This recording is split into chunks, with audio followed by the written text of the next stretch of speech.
अस्सलाम वालेकुम। ये लेसन जो है ये डाई न्यूक्लियोटाइड के बारे में है। पहले हम मोनो न्यूक्लियोटाइड पढ़ चुके हैं जिसमें एक न्यूक्लियोटाइड होता है। डाई का मतलब ये टू होता है। When two nucleotides are link together उससे जो स्ट्रक्चर बन जाता है उसको डाई न्यूक्लियोटाइड कहते हैं। व्हेन इट कंटेन एडेनिन इसको हम फिर एडेनिन डाई न्यूक्लियोटाइड कहते हैं। यहाँ पे आप देख लें ये एक फॉस्फोरिक एसिड या फॉस्फेट है, इसके साथ ये शुगर मॉलिक्यूल है और तीसरा पार्ट जो है इसके साथ ये नाइट्रोजनस बेस ये पूरा स्ट्रक्चर एक न्यूक्लियोटाइड हो गया। इसी के साथ दूसरा जो न्यूक्लियोटाइड है ये फॉस्फेट, ये शुगर मॉलिक्यूल और इसके साथ तीसरा जो है ये नाइट्रोजनस बेस। तो इस तरह का स्ट्रक्चर बन जाता है, इसको हम डाइन्यूक्लियोटाइड कहते हैं। यहाँ पे भी आप देख सकते हैं ये एक न्यूक्लियोटाइड और इसके साथ ये दूसरा न्यूक्लियोटाइड। इसमें ये जो दिखाया गया है ये एक पायरिमिडीन है, ये एक प्यूरिन है। जो हमने पढ़ा था कि एक जो पायरिमिडीन है वो डबल रिंग स्ट्रक्चर होता है और प्यूरिन जो है सॉरी पायरिमिडीन सिंगल और प्यूरिन डबल रिंग स्ट्रक्चर होता है।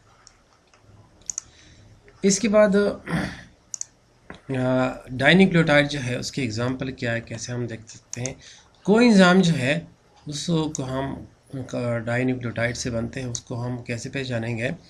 जब डाइन्यूक्लियोटाइड के साथ कोई विटामिन अटैच हो जाए तो उसको हम कोएंजाइम का मतलब होता है कि हर एक जो एंजाइम है उसके दो पार्ट्स होते हैं। एंजाइम जो है उसका एक प्रोटीन पार्ट होता है एंजाइम, इसके दो हिस्से होते हैं। फॉर एग्जांपल एंजाइम, इसके दो हिस्से होते हैं, एक प्रोटीन पार्ट होता है इसका और दूसरा नॉन प्रोटीन पार्ट होता है। प्रोटीन पार्ट, तो जो नॉन प्रोटीन पार्ट है उसको हम कोएंजाइम कहते हैं। ये कोएंजाइम जो है ये विटामिन जब किसी डाइन्यूक्लियोटाइड के साथ अटैच हो जाए तो उसको हम कोएंजाइम कहते हैं। इसकी वेल नोन एग्जांपल हमारे पास एक NAD है और एक FAD है। अच्छा, NAD का मतलब होता है जो कोएंजाइम है, इसका मतलब होता है निकोटिनामाइड एडेनिन डाइन्यूक्लियोटाइड और FAD का मतलब होता है फ्लेविन एडेनिन डाइन्यूक्लियोटाइड। ये दोनों जो एंजाइम है ये दो सूरत में मिलते हैं, रिड्यूस फॉर्म में भी और ऑक्सीडाइज फॉर्म में। कहाँ पे मिलते हैं? रिस्पिरेशन का जो लास्ट स्टेज है जिसको हम इलेक्ट्रॉन ट्रांसपोर्ट चेन कहते हैं, वहाँ पे ये सक्सेसिवली रिड्यूस भी होते हैं और ऑक्सीडाइज भी होते हैं। रिड्यूस का मतलब होता है कि जब कोई भी कोएंजाइम NAD है या FAD है, जब वो हाइड्रोजन एटम को या इलेक्ट्रॉन को रिसीव कर ले तो इसको हम रिड्यूस कहते हैं, और जब ये हाइड्रोजन को गिव अप करते हैं यानी छोड़ देते हैं तो उसको हम ऑक्सीडाइज कहते हैं। तो NAD और FAD कोएंजाइम है, डाइन्यूक्लियोटाइड से बनते हैं, इसके साथ विटामिन अटैच हो जाता है और ये हमारे पास इलेक्ट्रॉन ट्रांसपोर्ट चेन जो रिस्पिरेशन का प्रोसेस है और ख़ासकर ग्लाइकोलाइसिस के बाद इलेक्ट्रॉन ट्रांसपोर्ट चेन जो आता है Krebs cycle, glycolysis, Krebs cycle, इसके बाद तीसरा जो स्टेज है इलेक्ट्रॉन ट्रांसपोर्ट चेन, वहाँ पे ये बनते भी है और टूटते भी है। फिर इसके बाद आता है पॉलीन्यूक्लियोटाइड। बहुत से हमने दो पहले पढ़ लिए, मोनोन्यूक्लियोटाइड, डाइन्यूक्लियोटाइड, इसका हमने कोएंजाइम एग्जांपल पढ़ा। तीसरा जो है उसको पॉलीन्यूक्लियोटाइड कहते हैं। पॉली का मतलब ही मैनी होता है, तो बहुत सारे न्यूक्लियोटाइड जब आपस में अटैच हो जाता है उसको हम पॉलीन्यूक्लियोटाइड। इससे क्या बन जाता है? इससे DNA बन जाता है और इससे RNA बन जाता है। फिर RNA भी तीन टाइप्स की होती है, mRNA, tRNA और RNA। में mRNA का मतलब होता है मैसेंजर RNA, T का मतलब होता है ट्रांसफर RNA, ये हम आगे पढ़ेंगे भी, और R का मतलब होता है राइबोसोमल RNA। तो पहला जो है वो DNA है, बहुत कॉमन हो गया ये लफ्ज़, हर कोई जानता है कि फलां का DNA टेस्ट हो गया वगैरह वगैरह। ये तीन सिद्धांत है, जिसका नाम जेड वाटसन था, दूसरे का नाम था फ्रांसिस क्रिक और तीसरे का नाम था मॉरिस विल्किन। इन्होंने इसके स्ट्रक्चर को डिस्क्राइब किया था फर्स्ट टाइम और उनको नोबेल प्राइज़ मिला था। नोबेल साइंस और टेक्नोलॉजी और अदब वगैरह में सबसे जो हाईएस्ट रिवार्ड है उसको नोबेल, ये अल्फ्रेड नोबेल के नाम से है। तो उन्होंने एक्सप्लेनेशन की, स्ट्रक्चर को एक्सप्लेन किया डीएनए के, तकरीबन 2 पेजेस उन्होंने पब्लिश किए थे और उनको ये नोबेल प्राइज़ मिला था इसमें। होता क्या है डीएनए स्ट्रक्चर में, होता क्या है, ये जो स्ट्रक्चर है अकॉर्डिंग टू देम ये कहता है कि ये डबल हेलिकल स्ट्रक्चर है। डबल हेलिकल स्ट्रक्चर का मतलब है 2 स्प्रिंग होते हैं इस तरह, स्प्रिंग लाइक स्ट्रक्चर। ये एक हेलिकल स्ट्रक्चर और दूसरा helical structure. It can be seen as spiral star. ये स्टार है जो कि स्पाइरल है, which is wound around a central axis. यहाँ पे आपने देखा होगा, यहाँ पे बैकग्राउंड वाली पिक्चर में भी आप देख सकते हैं, ये wound around a central axis, ये इस तरह। ये उनके मुताबिक ये डीएनए का स्ट्रक्चर है। The best pairing is always between purine and pyrimidine. ये चीज़ इंपॉर्टेंट है, ये कह रहे कि प्यूरिन और पायरिमिडीन के बीच में जो बेस्ट पेयर है ये ऑलवेज इस तरह होती है कि एक साइड से प्यूरिन होगा और दूसरी साइड से पायरिमिडीन होगा। प्यूरिन में हमने पहले पढ़े थे एडिनिन और गुआनिन को हम प्यूरिन कहते हैं, ये डबल रिंग स्ट्रक्चर है। जबकि पायरिमिडीन जो है ये इसमें साइटोसिन, थायामीन और यूरेसिल, तो एक साइड से प्यूरिन और दूसरी साइड से पायरिमिडीन होगा। ये जो आप स्ट्रक्चर यहाँ पे भी देख रहे हैं, ये जो स्ट्रक्चर है ये बैकग्राउंड में, तो इसमें आगे मैं आपको बताता हूँ। अच्छा, फिर ये कहते हैं कि डिस्टेंस बिटवीन प्यूरिन और पायरिमिडीन ये 2 नैनोमीटर है।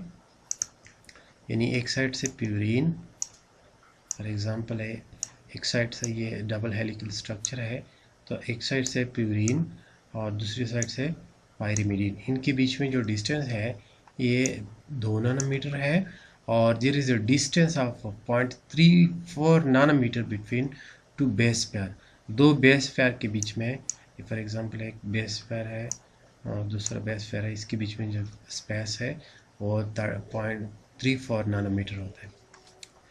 इसके बाद जो डीएनए मॉलिक्यूल है इसमें कंपोनेंट क्या होते हैं, इसमें बेसिकली 3 चीज़ें होती हैं, जैसे कि न्यूक्लियोटाइड में होती है पेंटोज शुगर जो कि डीऑक्सीराइबोज होता है, यानी उसमें एक ऑक्सीजन की डेफिशिएंसी होती है, इस वजह से हम इसको डीऑक्सीराइबोज कहते हैं। नाइट्रोजनस बेसिस 4 होते हैं इसमें, एडेनिन, गुआनिन, थायामीन, साइटोसिन। और थर्ड पार्ट जो है वो फॉस्फोरिक एसिड या फॉस्फेट है, यह हमने पहले मोनोन्यूक्लियोटाइड में भी पढ़े थे। अब अरेंजमेंट जिस इसकी है वो स्पेसिफिक होती है। Sugar of one nucleotide is link to the phosphate of another. ये देखिए ये एक न्यूक्लियोटाइड है, इसका जो शुगर है ये इस न्यूक्लियोटाइड के फॉस्फेट के साथ लिंक है। यहाँ पे इस तरफ ये इस फॉस्फेट के साथ लिंक है जो इस शुगर का न्यूक्लियोटाइड है। तो एक तरफ से ये फॉस्फेट इस शुगर के साथ और दूसरी तरफ से ये शुगर जो है इसके साथ, तो ये कहते हैं कि शुगर ऑफ वन न्यूक्लियोटाइड, ये एक न्यूक्लियोटाइड है, ये पूरा यहाँ से लेकर यहाँ तक एक न्यूक्लियोटाइड है, इसका शुगर दूसरे न्यूक्लियोटाइड के फॉस्फेट के साथ अटैच होता है और इस तरह जो स्ट्रक्चर बन जाते हैं उसको हम स्ट्रैंड कहते हैं, धागे जो बन जाते हैं। ये देखें ये स्ट्रैंड बना हुआ है, यहाँ पे आप देख रहे हैं ये एक स्ट्रैंड है, ये यहाँ पे आपको नज़र आ रहा होगा, ये हेलिकल स्ट्रक्चर है जो मैंने आपको थोड़ी देर पहले बताया। ये ब्लू जो आपको नज़र आ रहा है और ये सेंटर में जो है ये नाइट्रोजनस बेस है। यहाँ पे आप देख रहे हैं ये स्ट्रैंड्स है और सेंटर में आपको ACTG वगैरह नज़र आ रहे हैं, ये नाइट्रोजनस बेसिस है। यहाँ पे भी आप देख सकते हैं ये एक नाइट्रोजनस बेस है, ये इसका शुगर और ये इसका फॉस्फेट और ये नाइट्रोजनस बेसिस सेंटर में, तो ये स्ट्रैंड इस तरह बन जाते हैं।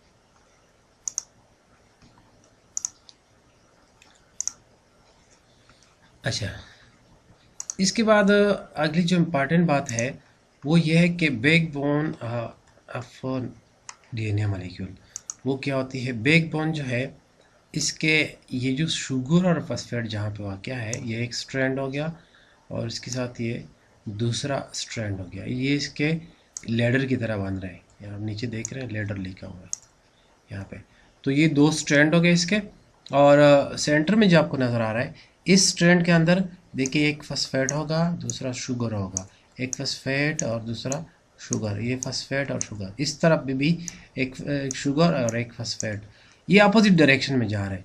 यहाँ मैं आपको बताऊं कि ये देखिए, ये साइटोसिन है, कार्बन 1 के साथ अटैच है, 2, 3, 4 और ये 5, तो सारे 5 5 5 5 इस तरह अटैच है। दूसरी साइड पे देख लें 1 2 3 4 5, ये इधर से 3 to 5 है, 3 to 5, और यहाँ से 5 to 3 है। ये फॉर एग्जांपल 5 3 1 2 ये 1 2 3 4 5, फिर इस साइड पे 3, ये सारे 5 to 3 और ये जो है 3 to 5 अपोजिट डायरेक्शन में ये रन करते हैं। तो ये बैकबोन हो गया इसका। ये जो आपको स्ट्रक्चर नज़र आ रहा है, ये इसका बैकबोन हो गया, ये दूसरा बैकबोन हो गया, और सेंटर में जो प्रोजेक्शन है उसमें नाइट्रोजनस बेसिस पर जाते हैं। तो नाइट्रोजनस बेसिस जो है they are projected on one side of the sequence, और ये सीक्वेंस बहुत स्पेसिफाइड है। हर एक जानदार का ये सीक्वेंस दूसरे जानदार से डिफरेंट होता है। फिर strand of DNA, DNA molecule consist of 2 strands, जो आपने देखे वहाँ पे, इसको डबल हेलिकल स्ट्रक्चर भी कहते हैं, आपने देखा। ये रन करते हैं अपोजिट डायरेक्शन में, यानी अगर एक साइड पे रन कर रहे हैं तो दूसरे जो है दूसरी साइड पे रन करते हैं। इसके बाद इम्पॉर्टेंट बात जो है, ये हाइड्रोजन बॉन्ड के ज़रिए जुड़े हुए होते हैं। इसमें ये जो डबल हेलिकल स्ट्रक्चर है, इसको वीक हाइड्रोजन बॉन्ड के ज़रिए जुड़ा हुआ होता है। ये फॉर एग्जांपल एक साइड पे आप देख रहे हैं साइटोसिन है और दूसरी साइड पे गुआनिन है, यहाँ पे एडिनिन है और यहाँ पे थायामीन है। इस तरह गुआनिन साइटोसिन है और थायामीन एडिनिन। इसमें यहाँ पे जो साइटोसिन है ये पायरिमिडीन है, और ये जो जी जो है ये प्यूरिन है। यहाँ पे ए जो है ये प्यूरिन है और टी जो है ये पायरिमिडीन है। तो ये जो बॉन्ड बनते हैं, एक तरफ प्यूरिन और एक तरफ पायरिमिडीन, यहाँ पे ये बहुत स्पेसिफिक है। यहाँ पे आपने ये नोट करना है कि सी और जी यानी साइटोसिन और गुआनिन के बीच में यहाँ पे आप देख रहे हैं ट्रिपल बॉन्ड बनते हैं, जबकि ए और टी जो है यानी एडिनिन और थायामीन के बीच में हमेशा 2 वीक बॉन्ड बनेंगे, यानी डबल बॉन्ड बनेंगे। ये अरेंजमेंट बहुत स्पेसिफिक होती है। यहाँ पे यही बात कर रहा है कि 2 स्ट्रैंड जो है ये अपोजिट डायरेक्शन में रन करते हैं। मैंने आपको बता दिया ये वीक हाइड्रोजन बॉन्ड के जरिए जुड़े होते हैं, एक तरफ प्यूरिन और दूसरी साइड से पायरिमिडीन। तो एडिनिन थायामीन के साथ और गुआनिन साइटोसिन के साथ अटैचमेंट करेगा विद 2 और 3 हाइड्रोजन बॉन्ड्स। यहाँ पे भी आप देख सकते हैं, देखें ये बहुत क्लियर है। यहाँ पे ये साइटोसिन है और ये गुआनिन है, यानी ये पायरिमिडीन है और ये प्यूरिन है, इनके बीच में ट्रिपल बॉन्ड है, और थायामीन और एडिनिन के बीच में डबल बॉन्ड है। फिर गुआनिन और साइटोसिन के बीच में 3 बॉन्ड है, और एडिनिन और थायामीन के बीच में 2 वीक हाइड्रोजन बॉन्ड है। तो इस तरह ये अरेंजमेंट होती है बॉन्डिंग की, एक तरफ से प्यूरिन और दूसरी तरफ से पायरिमिडीन।